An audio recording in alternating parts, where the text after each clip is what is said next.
Dios bendiga en abundancia y continuamente a todos los hermanos y amigos. Les saludamos en el glorioso nombre de nuestro buen Dios, Señor y Salvador Jesucristo. Y vamos a dar comienzo a nuestro estudio de la palabra de Dios. Y te invito a que tomes tu Biblia, papel y lápiz para tus anotaciones. Estaremos hablando acerca de poner los ojos en Jesús. Hebreos 12, del 1 al 3.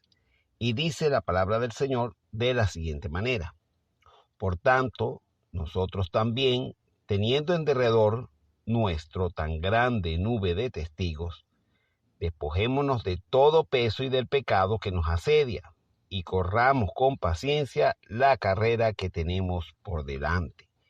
Puestos los ojos en Jesús, el autor y consumador de la fe, el cual, por el gozo puesto delante de él, sufrió la cruz, menospreciando el oprobio, y se sentó a la diestra del trono de Dios. Considerad a aquel que sufrió tal contradicción de pecadores contra sí mismo, para que vuestro ánimo no se canse hasta desmayar. Oremos. Soberano Señor, tú eres el Dios que hiciste el cielo y la tierra, el mar y todo lo que en ellos hay. Que por boca del apóstol Pablo, tu siervo, dijiste que toda la escritura es inspirada por Dios y útil para enseñarnos, para redarguirnos, para corregirnos, para instruirnos en justicia. Usa tu palabra, Señor, para perfeccionarnos y prepararnos para toda buena obra. En el nombre de Jesús, amén y amén. La epístola a los Hebreos fue escrita alrededor del año 64 después de Cristo.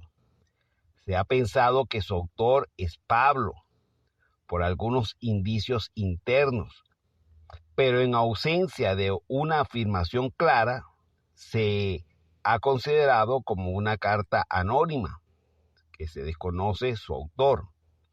La epístola expresa la relación entre el cristiano y el judaísmo, y trata la salvación por medio de Cristo en superioridad al judaísmo. En el capítulo 12, versículo 1, se nos dice: Por tanto, teniendo en derredor nuestro tan grande nube de testigos. Estas palabras de grande nube de testigos está referido a hombres y mujeres mencionados en el capítulo 11. Está referido a tipos de hombres y mujeres de los que necesitamos hoy. Hombres y mujeres que fueron consagrados, hombres y mujeres que fueron entregados, hombres y mujeres que fueron abnegados, dispuestos, verdaderos, hombres y mujeres que fueron santos, hombres y mujeres que renunciaron a sus deseos y a sus pasiones.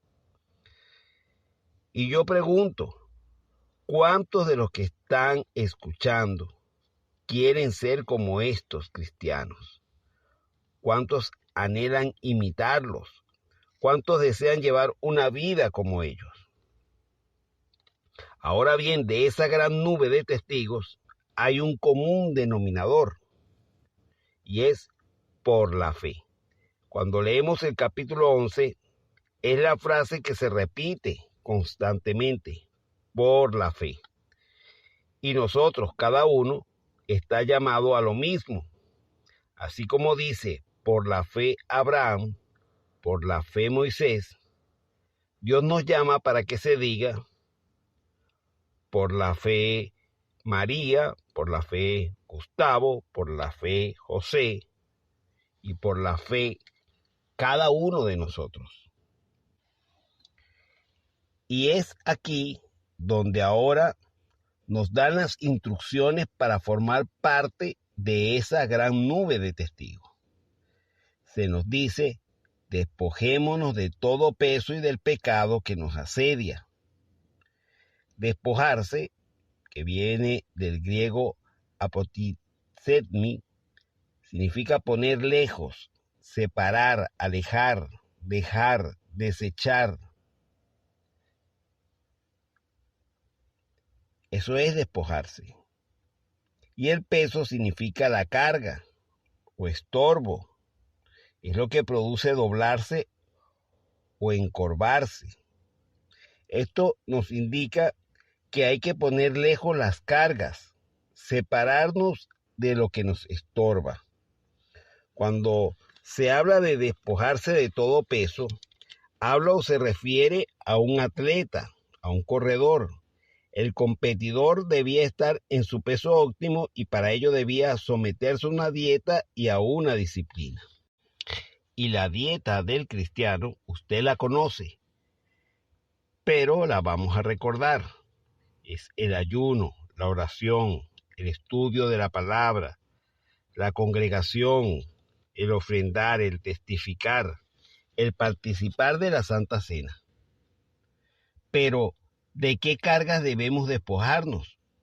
Y entendamos que una carga es el peso que hace que una persona se canse más rápidamente. Esas cargas son los problemas familiares, los matrimoniales entre el esposo y la esposa. ¿Cuántos problemas nos están ocurriendo hoy en los matrimonios? La infidelidad, el choque de caracteres, la diferencia de interés, el incumplimiento de deberes, los hijos, los padres. Esas cargas no solamente son los problemas familiares, sino los problemas personales, los complejos, los rencores, las amarguras, las heridas, el trabajo, las aspiraciones personales. En Mateo 11:28, Jesús dice: venid a mí todos los que estáis trabajados y cargados, y yo os haré descansar. Jesús habla de un cambio de cargas.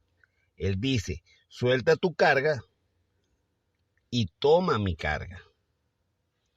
En el verso 29 dice: llevad mi yugo sobre vosotros, porque mi yugo es fácil y ligera mi carga. Tú que me estás escuchando, es hora de que sueltes esa carga en mano de Jesús y confíes en Él. Porque la carga de Jesús es ligera y es fácil. Ahora bien, en el versículo de Hebreos 1 no solo se nos habla de despojarnos de toda carga, sino también despojarnos del pecado que nos asedia.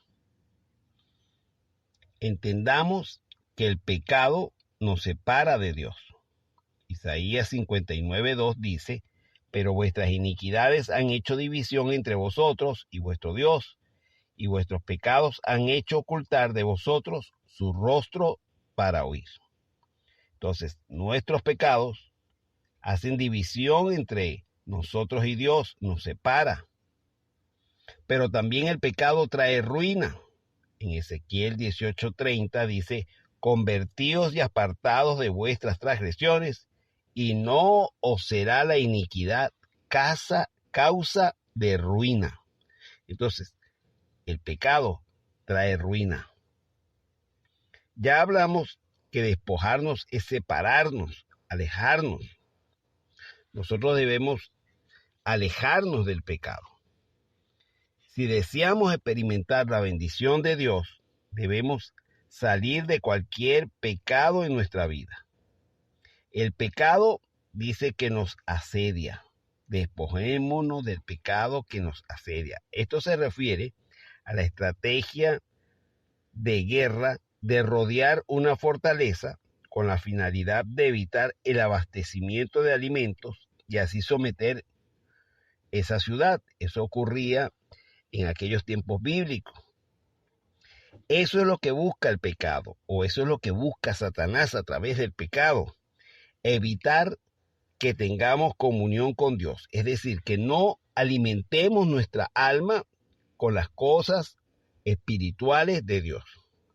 Él nos quiere rodear la fortaleza con la finalidad de evitar el abastecimiento de agua, de alimentos y someter la ciudad como se sometía, pero esto es en nuestra vida. Entonces, Él busca evitar que nosotros alimentemos nuestra alma de Dios. Y eso lo hace a través del pecado. Evita que tengamos comunión con Dios y que nos nutramos de Él. Una vez que nos despojamos de cargas y del pecado, entonces podemos correr con paciencia la carrera. Esa palabra paciencia viene del griego hupomone, que significa resistencia, aguante, perseverancia. En otras palabras se nos dice, continúa cuando es difícil avanzar. Avanza a pesar de que no tengas fuerza. Persevera aunque tengas 1000 problemas. Ahora en el verso 12 nos dice, puesto los ojos en Jesús, el autor y consumador de la fe. No se nos dice pongan los ojos en María, o en Pablo, o en Pedro. No se nos dice que pongamos los ojos en José Gregorio Hernández, ni Coromoto, ni en el pastor, ni en el apóstol, ni en el hermano, ni en la hermana, ni en el cura. Claramente se nos dice que los ojos debemos ponerlos en Jesús. Poner los ojos viene del griego aforao, que significa atención no dividida.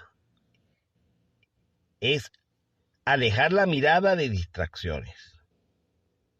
Es decir, concentrarse en una meta fija. Ahora se nos dice que poner los ojos hay que hacerlo es en Jesús. Ahora, ¿por qué en Jesús? Bueno, Juan 1:29 se nos dice que Juan el Bautista dijo al ver a Jesús, he aquí el Cordero de Dios que quita el pecado del mundo. Por eso hay que poner los ojos en Jesús, porque Él es el Cordero de Dios que quita el pecado del mundo. En primera de Pedro 1:18-20, Pedro dijo de Jesús que fuimos rescatados por Cristo como un cordero sin mancha destinado desde antes de la fundación del mundo. Y en primera de Juan 1, del 1 al 3, el apóstol Juan dice, lo que era desde el principio, lo que hemos oído, lo que hemos visto, lo que hemos contemplado, lo que palparon nuestras manos tocante al verbo de vida, porque la vida se nos manifestó. Entonces, quiero decirte que nadie avanza viendo a los lados.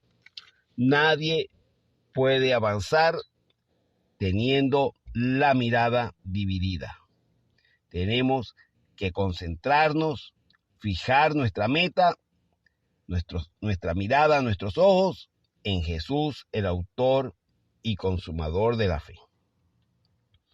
En el verso 13 nos dice, considerad a aquel que sufrió tal contradicción de pecadores contra sí mismo, para que vuestro ánimo no se canse hasta desmayar. Se nos dice que consideremos, es decir, que estimemos, que pensemos, que meditemos, que mantengamos en nuestro pensamiento la manera como sufrió el Señor Jesús. Aquí se nos indican dos cosas, o se nos quiere decir dos cosas. Uno, que vas a sufrir. Y dos, que a pesar del sufrimiento debes mantener el ánimo. Cuando se nos indica que vamos a sufrir, ya Jesús nos los advirtió, dice que tenemos que cargar la cruz. Que el que quiera seguirle, cargue su cruz cada día. El sufrimiento es parte de la vida cristiana. Tertuliano, un discípulo en el siglo II, dijo que el que teme sufrir no puede ser de aquel que sufrió. En primera de Pedro 1:6 se nos dice que por un poco de tiempo, si es necesario, que tengáis que ser afligidos en diversas pruebas. Y en primera de Pedro 5:9 dice que sabiendo que los mismos padecimientos se van cumpliendo en vuestros hermanos en todo el mundo. Ahora, a pesar de que suframos, a pesar de sufrir, debemos mantener el ánimo. Romanos 8:18 dice, pues tengo por cierto que las aflicciones del tiempo presente no son comparables a la gloria venidera que en nosotros ha de manifestarse. Y en Santiago 1:2 se nos dice, tened por sumo gozo cuando os halléis en diversas pruebas, porque cuando habéis resistido, habéis vencido, os será otorgada la corona de la vida. Entonces debemos mantener el ánimo. Moisés envió 2 espías a la tierra prometida. 10 de ellos volvieron desanimados, temerosos y con malas noticias. Pero solo desde ellos, Josué y Caleb, dieron información de manera provechosa, no desestimando la realidad, sino siendo hombres de fe. Sí, es verdad, hay gigantes en la tierra, pero nuestro Dios es más grande que ellos. Hizo el cielo y la tierra. Sí, es verdad que hay castillos con grandes muros, pero nuestro Dios los derribará. Hoy te puedo decir, si es verdad, puede haber un cáncer en tu vida, puede haber SIDA, pero Dios es el Dios de los milagros.